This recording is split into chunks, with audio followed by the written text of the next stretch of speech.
हत्यारे ने बस पेड़ की जड़ों के नीचे पानी डाला और एक छोर पर एक विशाल सांप देखा। वह आदमी भागना चाहता था, लेकिन सांप ने उसे काट लिया और जियाओमी को बेतहाशा गोली मार दी और दोनों एक गोदाम में रुके थे। एक रात जियाओमी को यहाँ सारा सीरम मिला।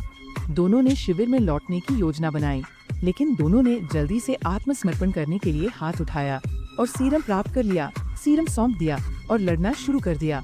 उन तीनों में तीखी बहस हुई और मजबूत आदमी ने हत्यारे को मुक्का मारा और उसे जमीन पर गिरा दिया। इस समय जियाओमी विशाल जाल में दिखाई दी और जो हत्यारा उठा वह भी तेजी से भाग गया। मशीन गन का उपयोग करते हुए विशाल सांप के पास अचानक हत्यारे के लिए गोलियां खत्म हो गयी। उसने 2 हथगोले निकाले और खुद को 100 के साथ जाल में फेंकने के लिए तैयार हो गया, लेकिन हत्यारे की गति से वह डर गया, राख में उड़ा दिया गया और जल्द ही उसने जियो मेई और दा जुआंग को फिर से पकड़ लिया, जियाओमी को कवर करने और जियाओमी को पहले जाने देने के लिए। लेकिन उस पर एक विशाल जाल द्वारा हमला किया गया। उसने एक मेल बॉक्स पाया, एक तेल ड्रम पर सीरम की एक ट्यूब डाली और फिर उसका उपयोग करने के बाद उसका पीछा किया विशाल जाल। उसने अपनी पिस्तौल उठाई और तेल बैरल को काट लिया। जियाओमी ने तुरंत विमान के यूट्यूब को खींच लिया और उसका सिर तेजी से उड़ गया। इस समय बॉस सांगबियाओ भी ये देखने आए थे कि क्या हत्यारे का मिशन पूरा हो गया था और मारे गए विशाल घोड़े का घाव किबन के अस्पताल में चला गया और दूसरी तरफ ठीक हो गया, क्योंकि हत्यारे ने अस्थायी रूप से कीमत बढ़ा दी थी।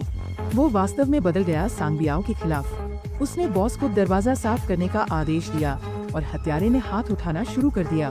दशान ने उसके शरीर पर चाकू निकालने का अवसर लिया, लेकिन हत्यारे नेता ने पलटकर उन तीनों को अपनी बंदूक से पकड़ लिया। दशान को रोक नहीं सका, लेकिन दशान ने कार्रवाई की।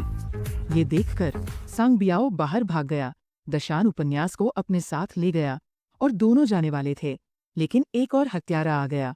दशान ने उस व्यक्ति को जमीन पर गिरा दिया और फिर उसे क्रूर भोजन दिया, लेकिन उस व्यक्ति ने अपनी पिस्तौल निकाली और दशान को कंधे में गोली मार दी।